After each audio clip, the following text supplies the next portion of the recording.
Someone asking me, why don't you do a podcast? I'm like, a podcast? What am I do a podcast for? You got a lot to say. True.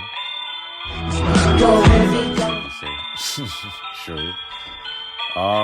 Well, here we go. Crush Mics platform. Talk about some of the latest, some of the hottest stuff going on. Even mostly the classic stuff. Yeah. Somebody got their mic crushed. Somebody outlasted somebody in some way at an angle that probably nobody even saw. Crush Mics, that's what we're here for. From different cutting edge angles on what's going on social media, YouTube, and in the world. Stay tuned. Crush Mics.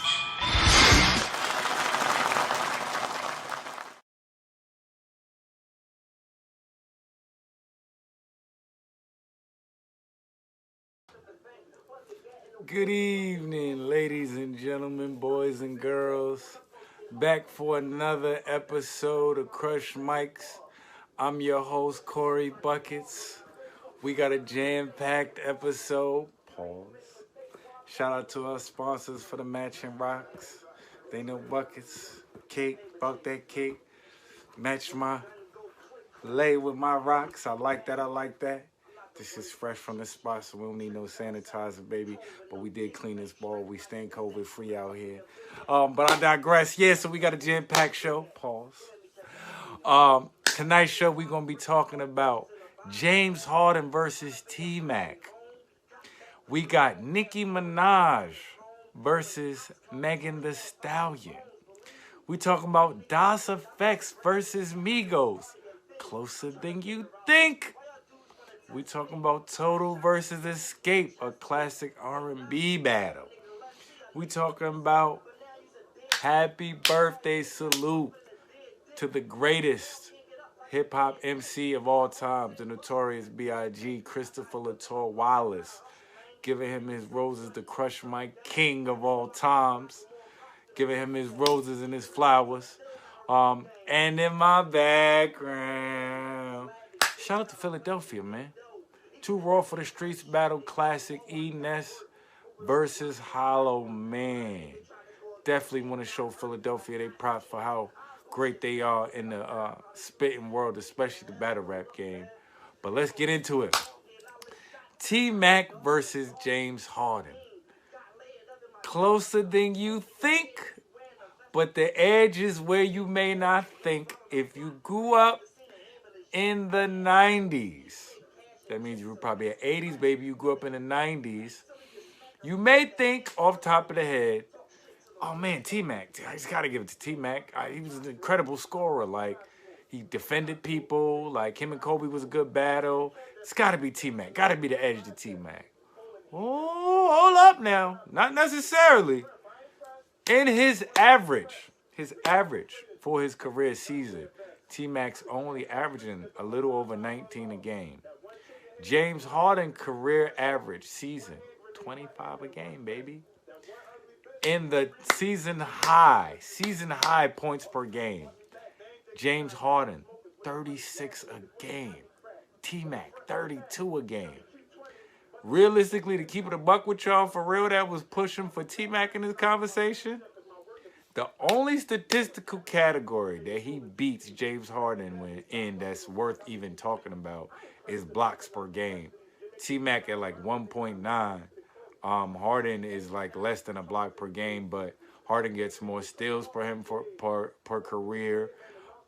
He averages way more assists than him. He actually led the league in assists one year when he got MVP. Harden got MVP. T-Mac was never an NBA MVP. Now, Harden still got a chance to possibly win that championship one year. But this one-on-one thing, as of now, if it come down to it today, T-Mac, you getting your mic crush. James Harden. Next topic. Nicki Minaj versus Megan Thee Stallion. This is much closer than a lot of y'all think. I bet a lot of y'all who were looking to hate on Megan Thee Stallion probably didn't know in college She actually went viral at Prairie View, battling dudes online and was going in. So that already lets you know she came in the game with bars. Now, what sells and what you think are nice are two totally different things. Now, as much as I like the bars, they said tomorrow, Buck, you know what? Bars is not what's up.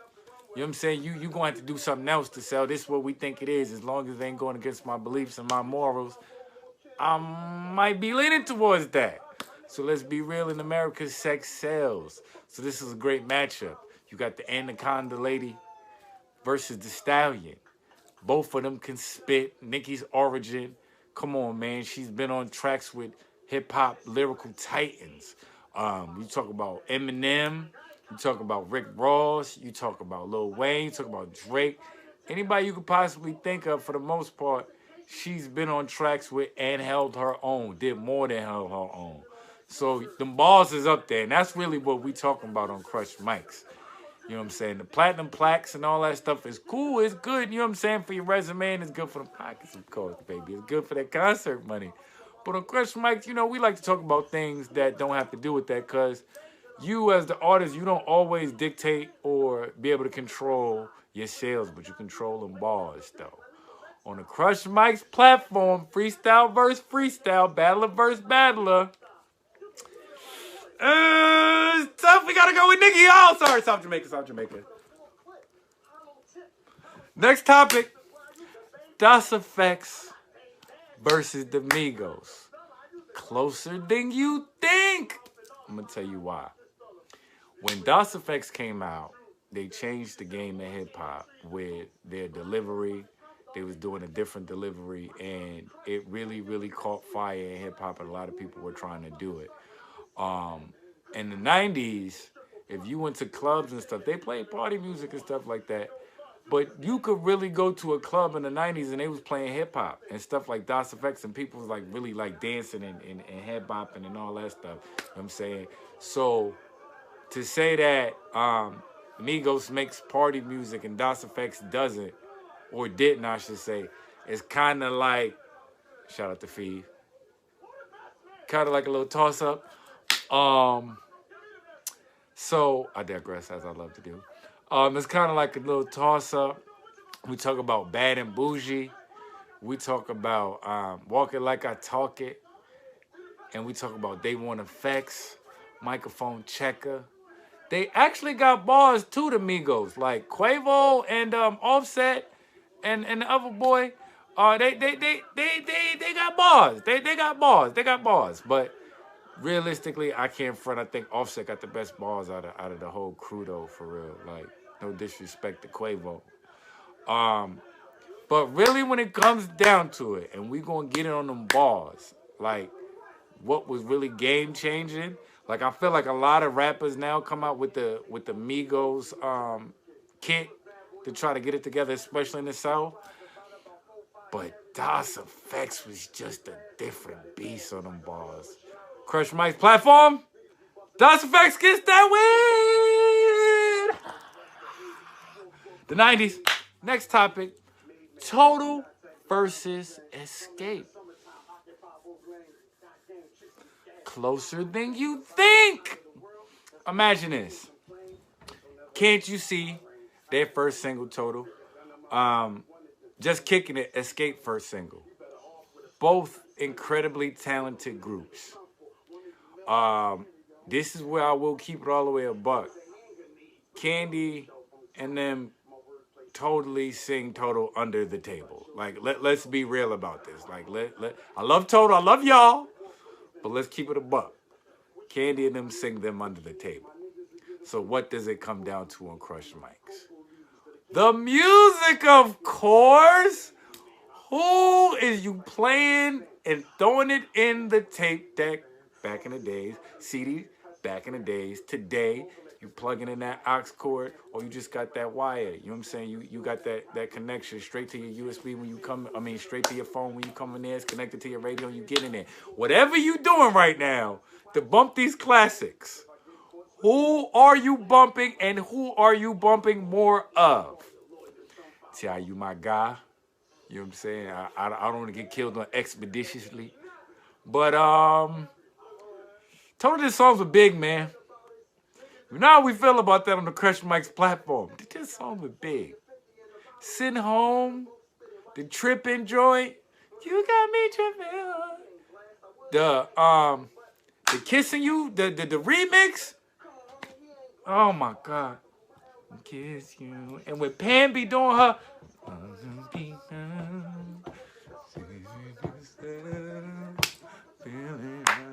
And it had Diddy in the videos, like, thought I told you that we won't stop. Okay, that was 112, my bad. I digress. It's okay. But on the Crush Mike platform, the gorgeous Candy and the crew versus Pam, Keisha. Oh, forgot the other y'all name. I'm sorry. Where we? Kima. Kima, you super talented. My bad. We gonna go with total on the Crush Mike platform. Ah! Next topic. We got a happy birthday salute to the greatest, the king, Christopher Latour Wallace. When we talk about big, we talk about an incredible storyteller, an incredible rapper, an incredible artist. If you heard a song in the 90s and it had Notorious Big, it had Little C's, it had Diddy, and it had Little Kim on there was a great likelihood that he wrote every single verse. This is why he's the Crush Mike champion. How do you write 3 other people's verses and then top them with your verse every single time that you're on a song with them? Not to mention his subliminal bars. Who knew that Kickin' the Door was about Nas until Nas admitted that he knew that it was about him? That was crazy. I never knew that at the time. Big had to... Come on, man. Come on. 10 Crack Commandments. Play, Downfall. Like, it's just a sad, sad thing that they took him from us before he could have actually really gave us probably some of his best work. Sky's the Limit was going towards it. Salute to Big, man. The Statik Selektah joint really gave me a lot of love in having a new Big joint that I never heard. The link will be in the description. The Statik Selektah joint that he put out recently with a new Big verse that you never heard, an unreleased Big verse, I should say, you never heard, and a classic one that we heard mixed together. It's just a beautiful thing. Now, without further ado, my background. Now, this is interesting. Now, usually I will go to a URL battle. It might be King of the Dot. It might be RBE. It may even be UW. But this is raw, too raw for the streets. If you're from Philly, you know what Too Raw for the Streets is. Too Raw for the Streets does not get enough props now. Too Raw for the Streets produced so many dope battle rappers in Philadelphia at that time. Anybody who was anybody on the rap scene in Philadelphia, or if you were just popping up in Philadelphia, you could be on them joints. And they had great content. You were seeing these artists a lot of time in different ways, in different settings that you probably would have never seen them in. This was time before social media was really jumping, so Too Raw for the Streets was incredible. But this battle right here, ENess versus Hollowman, it's a crazy battle because this was the time where ENess was on making a band. And it was like everything he was touching was just like fire at the time. He had the My Hood joint. He was doing a lot of stuff. So when he came in here, what he said in one joint, deep this sound looks like I'm riding on satellites.